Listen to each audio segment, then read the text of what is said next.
இப்போது புதிய அறிமுகம் ஆச்சி ஹோட்டல் சாம்பார் 50 கிராம் ரூபாய் 20 மட்டுமே. மணப்பெண்ணின் பிரத்யேகமான திருமணம் Vivaha the Chennai silks. GT Holidays, South India's #1 travel brand. You know you are special when you're with GT Holidays.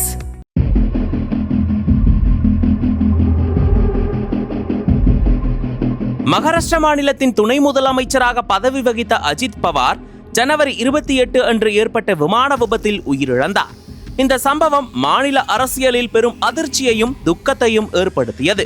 Ajith Pawar தனது தொகுதியான பாராமதிக்கு உள்ளாட்சி தேர்தல் பிரச்சாரத்திற்காக சென்றபோது மும்பையிலிருந்து புறப்பட்ட VSR வெஞ்சர்ஸ் நிறுவனத்திற்கு சொந்தமான லியர்ஜெட் 45 சிறிய விமானத்தில் பயணம் மேற்கொண்டார். காலை 8:45 மணியளவில் பாராமதி விமான நிலையத்தில் தரையிறங்க முயன்றபோது விமானம் ரேடாரிலிருந்து விலகி புல்வெளியில் விழுந்து நொறுங்கியது. இதில் பயணித்த அஜித் பவார் உள்பட அனைவரும் உயிரிழந்தனர். இந்த சம்பவம் இந்தியா முழுவதும் கடும் அதிர்வலைகளை ஏற்படுத்திய நிலையில் தற்போது அஜித் பவாரின் மகன் ஜெய் பவார் அதிர்ச்சி வீடியோ ஒன்றை வெளியிட்டுள்ளார். அந்த வீடியோவில் அதே VSR வெஞ்சர்ஸ் நிறுவனத்தின் உரிமையாளர் ரோஹித் சிங் விமானம் பறந்து கொண்டிருக்கும் போது தலைமை விமானியின் இருக்கையில் அமர்ந்து உறங்கிக் கொண்டிருப்பது தெரிகிறது.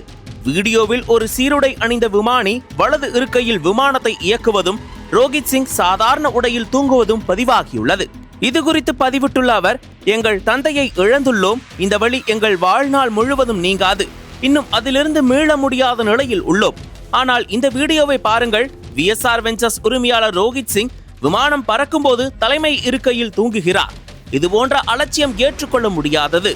DGCA ஆன சிவில் விமான போக்குவரத்து இயக்குநரகம் உடனடி நடவடிக்கை எடுக்க வேண்டும். ரோஹித் சிங் கைது செய்யப்பட வேண்டும். எனது தந்தைக்காகவும் அனைத்து பயணிகளின் பாதுகாப்புக்காகவும் இதை வலியுறுத்துகிறேன் என்று வேதனையுடன் தெரிவித்துள்ளார். இந்த வீடியோ சமூக வலைதளத்தில் வைரலாகி பல்லாயிரக்கணக்கானோர் ஜெய் பவாருக்கு ஆதரவு தெரிவித்து VSR வெஞ்சர்ஸ் நிறுவனத்தின் பாதுகாப்பு நடைமுறைகளை கேள்விக்குள்ளாக்கியுள்ளனர். மேலும் விமான நிறுவனத்தின் மீது கடுமையான நடவடிக்கை எடுக்க வேண்டும் என்று கோரிக்கை விடுத்துள்ளனர்.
அனல் பறக்கும் செய்திகளை அப்டேட் செய்து கொள்ள நக்கீரன் களத்தை இப்பவே சப்ஸ்கிரைப் பண்ணுங்க.